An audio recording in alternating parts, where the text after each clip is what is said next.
it's very, very mindful to keep, I think, very important from my perspective to keep in mind that when you're talking to a VC, you're not selling him a technology, you're not selling him a widget, you're selling him a Mm. business. I think that's another metrics that founder probably need to keep in mind to really think from investor perspective, like which type of metric we're looking for and how we could better generate the fund return.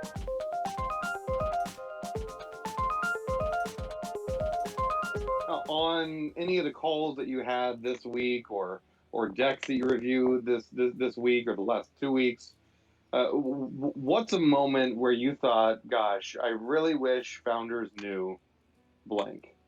Yeah, so I operate in the deep tech space similar to Lou, so I'm guessing this is going to resonate with her. But what a founder Mm. needs to know, from my perspective, is that having a technology or a widget that's better than everyone else's isn't a sufficient condition for business success. And so your widget can be better, Totally. but if it doesn't meet a need, or if the specs are just so much higher than anyone else needs, you may never be successful. And I think we see this a lot. A lot of scientists and a lot of technical founders fall in love with their widgets. They kind of blow one or two specs way out of the water, and they come to us and they're like, look at how awesome my widget is. It could have applications in these 25 industries and these 52 use cases. I'm like, well, that's very, very broad and terribly non-specific, and so I don't actually even know what I'm investing in. And so it's very, very mindful to keep, I think, very important from my perspective to keep in mind that when you're talking to a VC, you're not selling him a technology, you're not selling him a widget, you're selling him a Mm. business. And a business is going to make money because it meets a business need, not because it's a better technology. And so I don't know if anyone else has other things, but this is the one kind of recurring thing that keeps happening to me day in, day out. Yeah, I really want to echo what Charles just mentioned because I think Charles probably same thing. We met with lots of technical founder with strong academia background. But the mindset is very different. Academia, you want to have the best technology. But for a business, you want better, faster, cheaper technology. It's not only just better, faster, cheaper, cost, integration cost is essential as well. Even for healthcare sector, we invested. I always tell founder that we're looking for triple A solution. Means like accessible, solve the problem like accessibility, affordable, and accuracy. That's a triple A problem we need to solve in the healthcare. Not necessarily have the best tech, disruptive, you're gonna for sure win the market. Another thing I keep telling founder, especially when I talk with a great founder, great technology, but they're raising money when they're almost running out of time, running out of capital. So bad cash flow management, and also on the other side, I think it's really about the mindset of how to control your fundraising pace.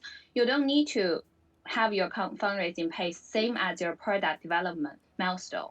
So the best time to raise money, start talking with VC is when you're not short in cash. When they're running or you're about to run out of cash in 3 months or 2 months, it's very challenging to get a new investor coming in. And also, last thing, I think Andrew mentioned you guys talk about it already. So I just want to quickly add in that it's really about doing research on your VC, not only just background. Another thing is about the size of the fund of the VC you're talking to. For example, for us, we're like $120 million fund. So for the company we invested, we wanted to see them have potential for $1 billion level exit to have generate sizable return, which really make a difference for my fund return. So I met lots of good founder, they have pretty good business, but the potential exit value they're thinking about near-term merger acquisition was range from 50 million to $200 million.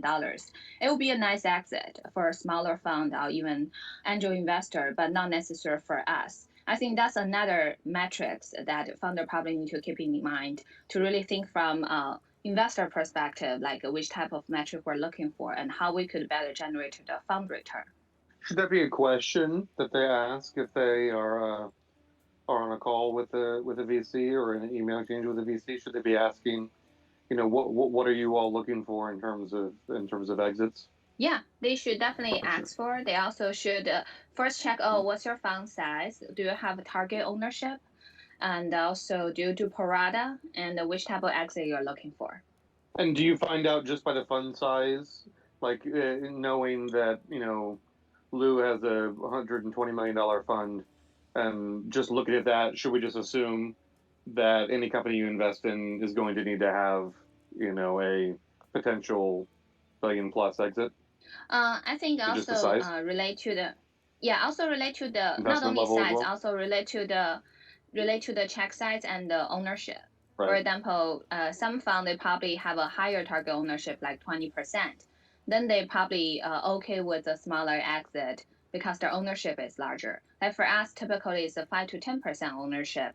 So you quickly do the math and you can see how big is the I see. exit would generate return that make a big difference to it for the fund.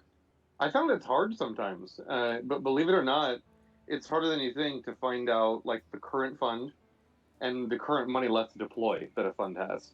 Like Mm-hmm. once you're on a call, Mm-hmm. it's easy to find out. Any VC will just tell you they're not hiding it, but it isn't always published. It's not always on the website or in the on the research websites. But it's interesting. I think maybe the funds don't always want folks to know how much they have left to deploy because they might be raising their next fund and they're not allowed to announce that yet. Is what I'm noticing happens a lot. Yeah, probably.